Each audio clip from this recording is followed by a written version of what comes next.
My niece sold my MacBook while deployed, so I sold her car. I'm staring at my laptop bag, and for the third time in 10 minutes, I'm unzipping it hoping somehow my MacBook Pro will magically reappear. It doesn't.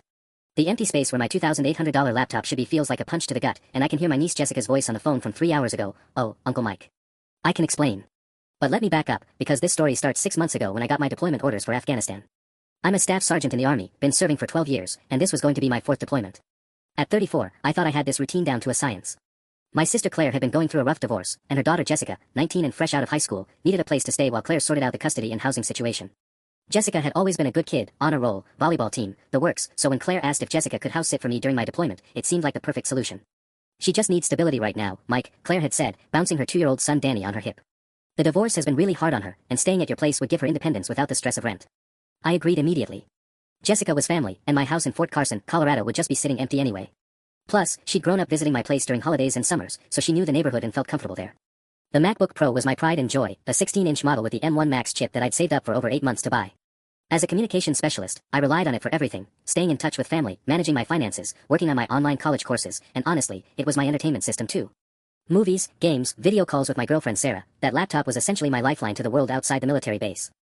Before leaving for my deployment in February, I spent a weekend showing Jessica around the house, going over all the important stuff. Where the circuit breakers were, how to work the temperamental garage door, which neighbor had my spare key. Standard house-sitting protocol. "What about your laptop?" Jessica had asked, pointing to the MacBook sitting on my desk in the home office. "I'm taking it with me," I said. "But actually, you know what? The internet on base is pretty terrible for anything beyond basic email. Maybe I'll leave it here and just take my old iPad." It seemed like a good idea at the time. The MacBook would be safe at home, and Jessica could use it if she needed it for job applications or whatever.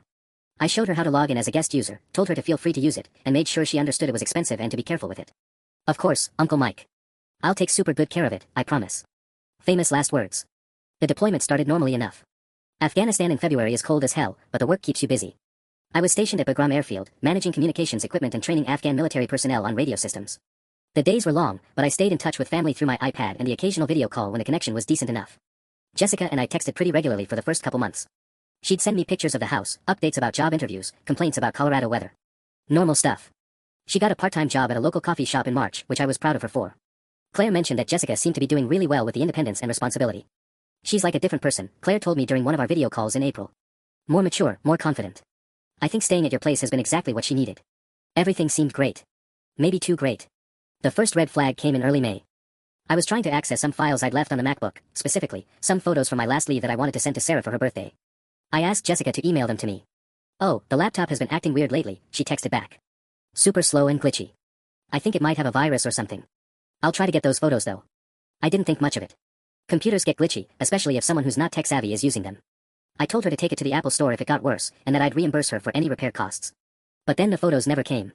When I followed up a week later, Jessica said the laptop had crashed completely and wouldn't turn on. "I'm so sorry, Uncle Mike. I know you said I could use it, but I feel terrible that it broke while I was borrowing it. I'll definitely get it fixed before you come home." Again, shit happens. Electronics break. I was annoyed, but not suspicious. I told her not to worry about it, that we'd figure it out when I got back. The second red flag was bigger.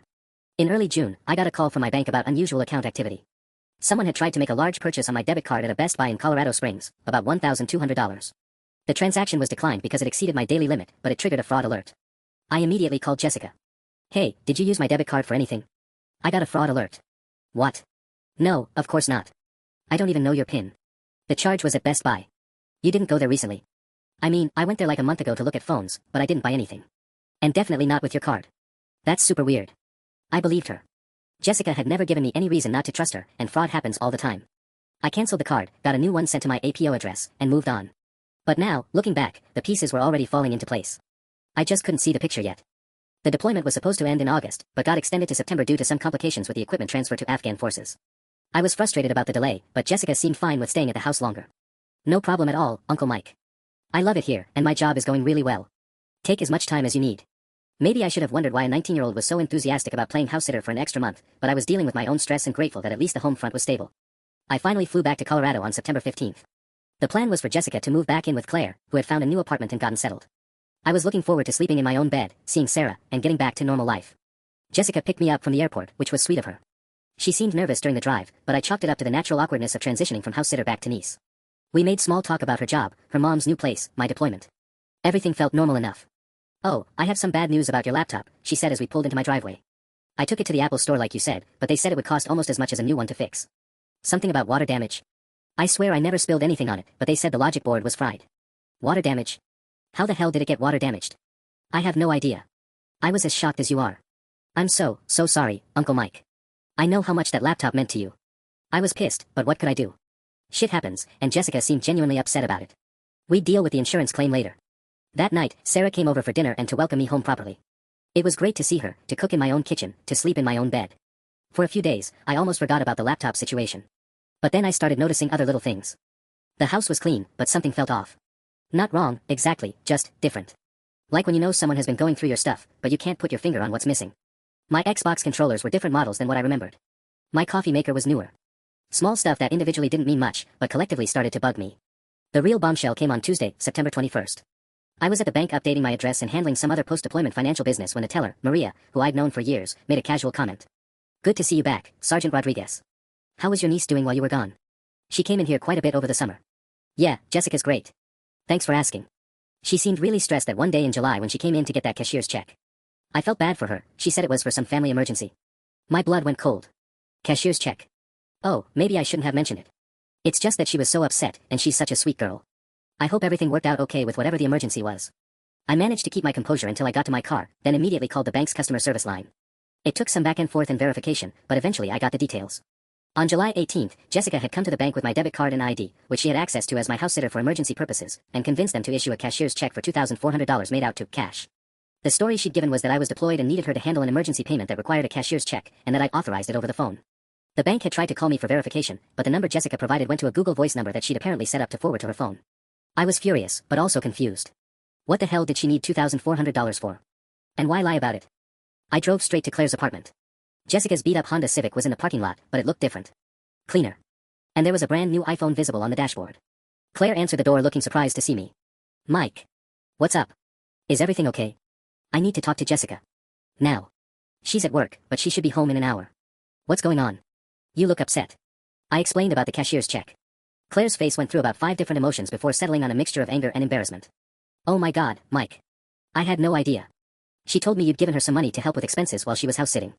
I thought it was weird that she suddenly had money for new clothes and stuff, but she said you were being generous because she was taking such good care of the house. What new clothes? She's been shopping a lot lately. New wardrobe, got her hair done at that expensive salon downtown, bought a bunch of stuff for her car. I mean, she has been working, but not enough to afford all that on a coffee shop salary. The pieces were clicking into place, and I was getting angrier by the minute. Claire, I think Jessica has been stealing from me.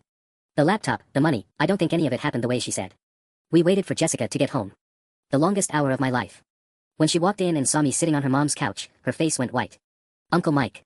What are you doing here? Is everything okay? Sit down, Jessica. We need to talk. I started with the cashier's check. Watched her face cycle through denial, confusion, and finally a kind of resigned panic. I can explain that. There was an emergency with Mom's car, and you weren't reachable, and I knew you'd want me to help her, so I... Stop. Claire cut her off. Just stop lying. My car was fine in July. Mike, ask her whatever else you need to ask her. The whole story came out over the next 2 hours. Jessica broke down crying multiple times, but eventually admitted everything. The laptop had never broken. In May, she'd gotten into some financial trouble, she owed money to some friends, had maxed out a credit card I didn't know she had, and was basically drowning in small debts that felt huge to a 19-year-old. She'd panicked and decided to sell my MacBook to get quick cash. She'd factory reset it, listed it on Facebook Marketplace, and sold it for $2,100 to some college student in Denver. But that money had disappeared quickly, paying off debts, buying new clothes, going out with friends. The lifestyle inflation had been gradual but expensive. When the laptop money ran out, she'd forged the cashier's check, planning to pay me back before I returned.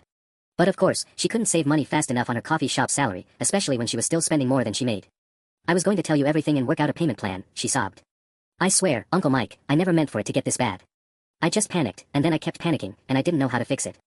I felt bad for her, I really did. But I was also furious. This wasn't some small mistake, this was months of deliberate deception and theft.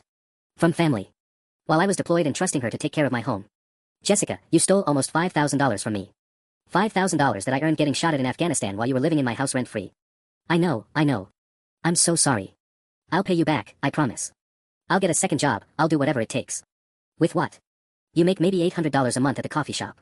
Even if you gave me every penny, it would take you 6 months to pay me back, and that's assuming you have 0 living expenses.